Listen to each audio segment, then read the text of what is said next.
अब फ्रीज़ किया हुआ गोश्त 1 महीना 2 महीने कब तक आप इस्तेमाल कर सकते हैं? देखिए, प्रॉपर फ्रीज़ किया हुआ गोश्त जो है वो 3 से 4 हफ्ते तक इस्तेमाल किया जा सकता है, इसमें कोई ख़राबी की बात नहीं है। लेकिन प्रॉपर फ्रीजिंग से मुराद वही है कि इंटरमिटेंट उसमें डीप फ्रीजिंग शामिल नहीं है, नंबर 1, और अनइंटरप्टेड वो फ्रीज्ड है। और जितना हम उसको साफ़ करके रखेंगे उतना वो बेहतर रहेगा। दूसरे नंबर पे आपने पूछा कि कितना ज़रूरी है। प्रोटीन है जी, हाई क्वालिटी प्रोटीन है, और प्रोटीन जिस्म की तोड़ फोड़ में हेल्प करती है, उसकी रिपेयर में हेल्प करती है, और उसको एक इंटेग्रल कंपोनेंट है हमारा, ज़रूरी कंपोनेंट है हमारी फूड का। और प्रोटीन्स जो हैं वो हेल्दी भी हैं, ख़ास तौर पे रेड मीट जो है, बकरे का गोश्त, गाय का गोश्त, ऊँट का गोश्त, जो ज़्यादातर कुर्बानी में इस्तेमाल होता है, ये बहुत हेल्दी फूड है।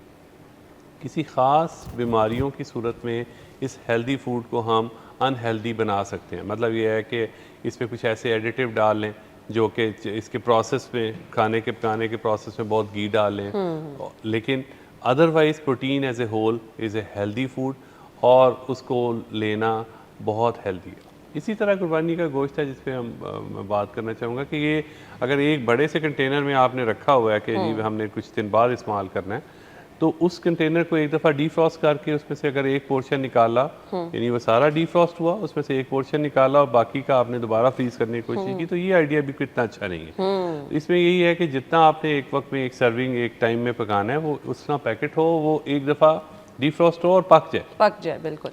तो इसी तरह से ये जो एलिमेंट ऑफ रीहीटिंग है, रीहीटिंग बॉइलिंग पॉइंट तक है, बॉयल करके दोबारा खाएं। दुनिया में देखें कहीं ऐसा नहीं होता कि आप ये हर दफ़ा पकाएं और हर दफ़ा खाएं।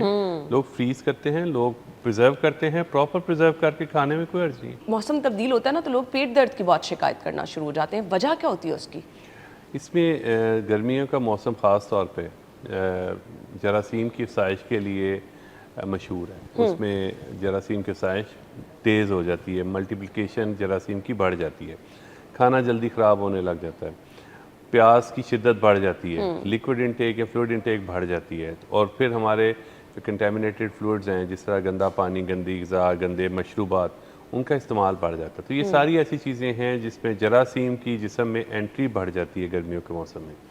उसके बाद सोने पे सुहागा, हमारे जो इलेक्ट्रिसिटी के मसाइल हैं, बाज़ औक़ात वो हम पूरी तरह से फूड हाइजीन का ख्याल नहीं करते, प्रिजर्व फूड नहीं सही कर रहे होते, घर में बना हुआ साफ़ खाना भी कुछ अरसे बाद वो गंदा हो जाता है इस लिहाज से कि वो सही तरह से प्रिजर्व करके हमने नहीं रखा होता, और जब रीहीट करके जब हम खाने की कोशिश कर रहे होते हैं तो वो उस वक्त तक आलूदा हो गया होता है। तो इस तरह से बहुत सारे मसाइल हैं जिसकी वजह से, और सबसे आजकल एक यूनिक मसला जो सब कॉन्टिनेंट में है, गंदे पानी से बनी हुई बर्फ़, उसके साथ ठंडे हुए हुए मशरूबात, वो इनडायरेक्टली अगर मशरूबात किसी दुकान ने साफ़ सुथरे भी बनाए हैं लेकिन उस पर गंदी बर्फ़ डाल दी है, तो इनडायरेक्टली वो। ऑनेस्टली स्पीकिंग, मैं आज सुबह आती हुई ना सोच रही हूँ कि फालसे का जूस लेना है मैंने, और मैं सिर्फ इस डर से हिम्मत नहीं हुई ये लेने की कि पता नहीं पानी इस्तेमाल सही किया होगा या नहीं। तो इसमें ये रियलिटी है। तो हमारे यहाँ गंदा पानी जो बर्फ़ के बनाने के प्रोसेस में इस्तेमाल होता है, वो पेट की खराबी की एक वजह बन सकती है। माइक्रोवेव ओवन का इस्तेमाल हमारे यहाँ बहुत ज़्यादा है। आपने फ्रिज से खाना निकाला, उसको गर्म किया, रिस्क है बहुत बड़ा इस लिहाज से जी कि ताज़ा पका हुआ खाना जरासीम से आमतौर पे पाक होता है, क्योंकि बॉइलिंग पॉइंट पे गया होता है उसके कंटेंट्स, और उसके बाद आमतौर पे साफ़ होता है।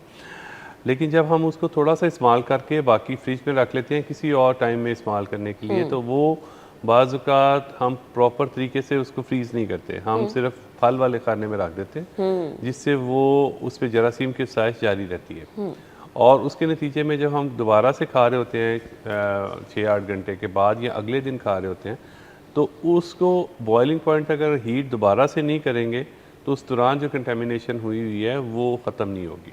तो इसलिए बेहतर होता है कि जब आपने एक वक्त में खाएं, ख़त्म कर लें, बहुत अच्छी बात है। लेकिन अगर प्रैक्टिकली बिज़ी लाइफ में, शहरी ज़िंदगी में मुश्किल हो गया ये सारा मामला कि आप एक ही दफ़ा खाएं और हर दफ़ा पकाएं। लेकिन ये प्रैक्टिस ठीक नहीं ना कि आप उस खाने को 2-2 3-3 दफ़ा गर्म कर रहे हैं, फिर फ्रीज कर रहे हैं, फिर गर्म कर रहे हैं, वो नुकसानदेह है।